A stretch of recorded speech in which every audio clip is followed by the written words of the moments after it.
Hey everyone, Montreal Canadiens, team I love, favorite team, no other team like it. Can't seem to win. They played really good in this game. They lost 3-1 to Boston. I'm going to tell you about what happened, who scored, how they scored, all those things. I'm not giving 3 stars tonight. I'm going to give you the stats for the game, and I think that's about it.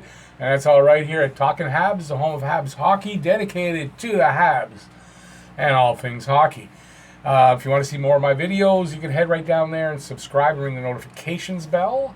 And that'll get you your daily fix of Blue, Blanc, Rouge. And while you're at it, when you're heading down there, you can give a thumbs up if you like the video. And you can leave any comments about the game, about the team, about anything you want in the comment section below. Okay, so what's to say?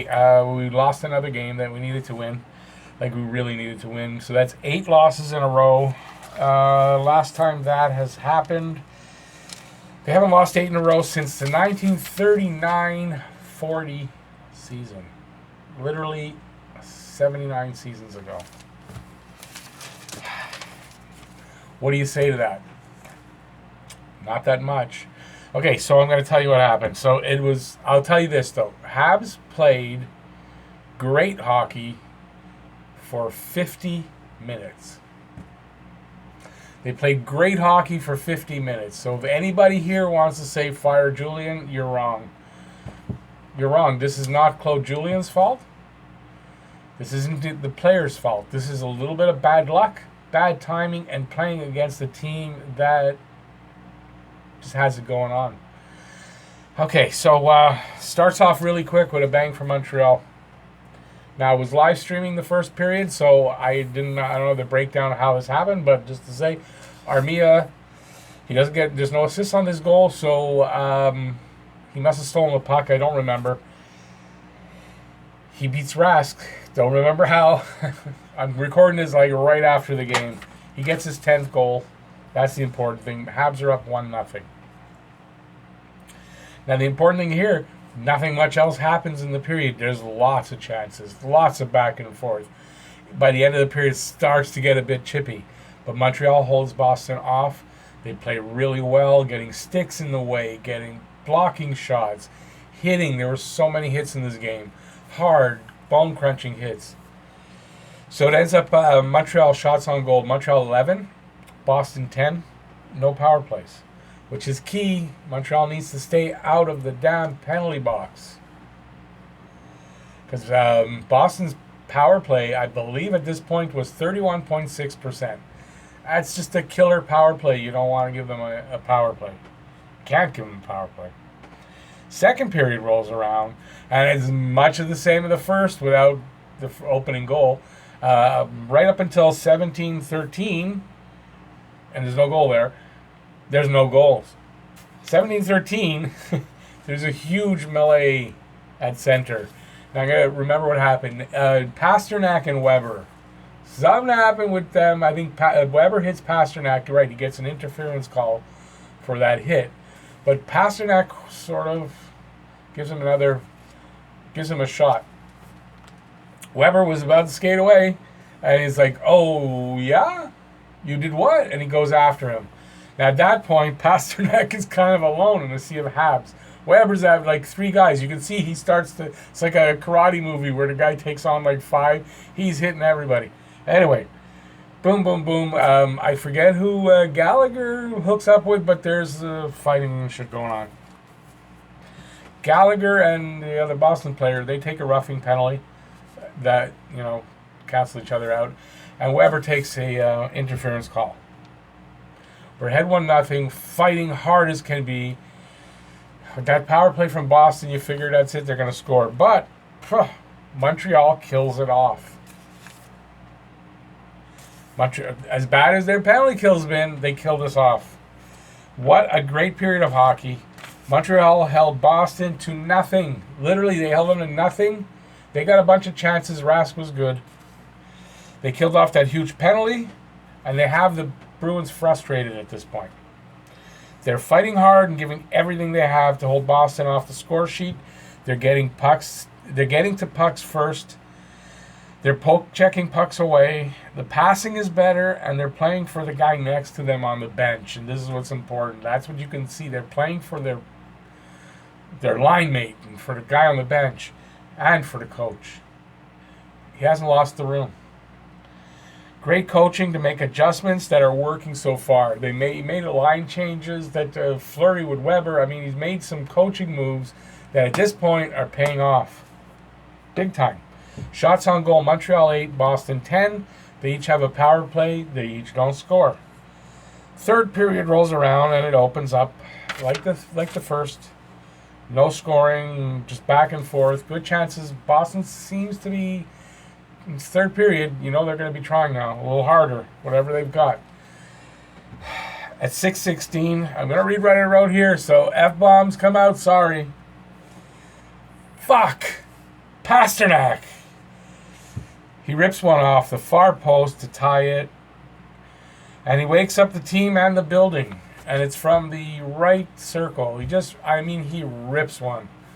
And it's he's a right-handed shot. He's on the right circle. Price came out, and he puts it just over his shoulder, hits the top, I think it's right at the top of the crossbar where they meet, and it bounces in like he threaded a needle. And this is what I mean by Cole Caulfield with that shot.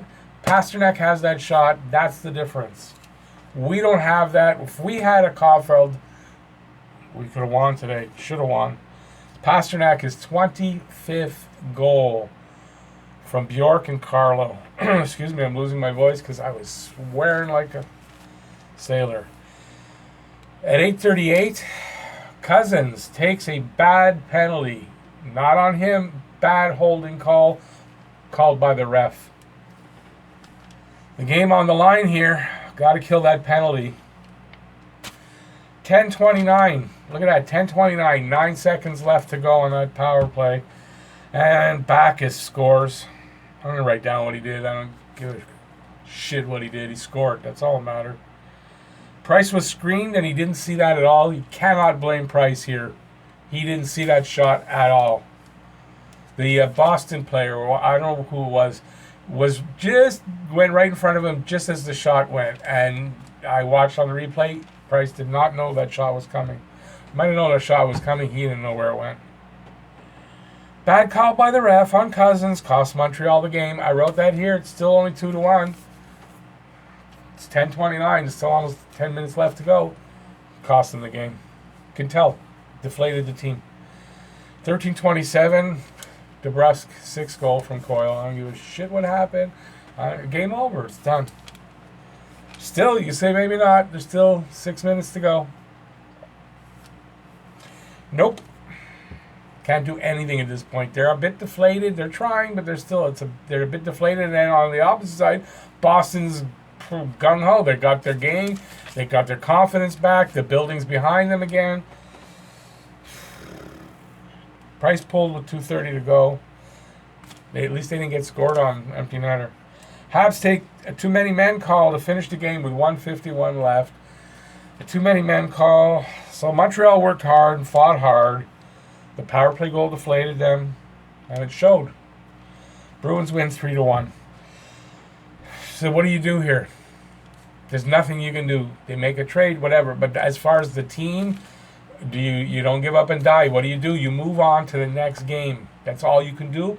You move on to the next game. Unfortunately, it doesn't get any easier right here. They're at home to the New York Islanders on Tuesday. Doesn't get any easier. But you got to move on to the next game. Slate's clean. You start over again. So, question is, will we have a trade or a firing before that game? I don't know. I don't think Claude Julien should be fired. We need help on defense, although the team played well tonight. They did, but does not. The fact is that even though they're playing well now, at some point this defensive problem is going to glare up again. They got to take care of it. So, will there be a trade? I don't think there'll be a firing. Shots on goal tonight: 34 for Boston, 29 for Montreal. Face-offs: Montreal 59%. They won. Power plays: Montreal 0 for 1, Boston 1 for 3. Hits: good heavy hits. 28 for Montreal, 32 for Boston, 60 hits in the one game. It was a rough, tough game, especially at the end, and we came out on the wrong side. So like I say, Montreal's got to move on. You can't overthink this game. They lost. They tried hard. They came close. They got to close out that last 10 minutes the next time. That's what they got to do. The same game they played tonight, they got to play this against New York Islanders, and they got to close out those last 10 minutes. That's what they got to do. Okay, so if you like the video, give a thumbs up. By the way, I'm wearing black. I'm going to be wearing black, I think, again, till they win. If you like the video, give a thumbs up. You can, while you're heading down there to do that, subscribe, ring the notifications bell. That's going to give you your daily fix of Bleu Blanc Rouge from me at Talking Habs. And I don't know, that's all I got. What else can you do? It's a gut-punching result. And still, we're going to wake up in the morning. Everything's still alive, still is, everything's good. Just move on to the next game. That's it. Okay, so that's it from me. See you, what is it? So tomorrow you're going to see my player power, Montreal Canadiens player power rankings. So that'll be the video out for tomorrow. Take a look for it. It'll be in the afternoon, probably late afternoon. And see you then. And see you live streaming on the next game for the first period. And yeah, I'm a little bit deflated. Okay, that's it. Go Habs, go! Let's go kick some Islander ass this time. Bye, y'all.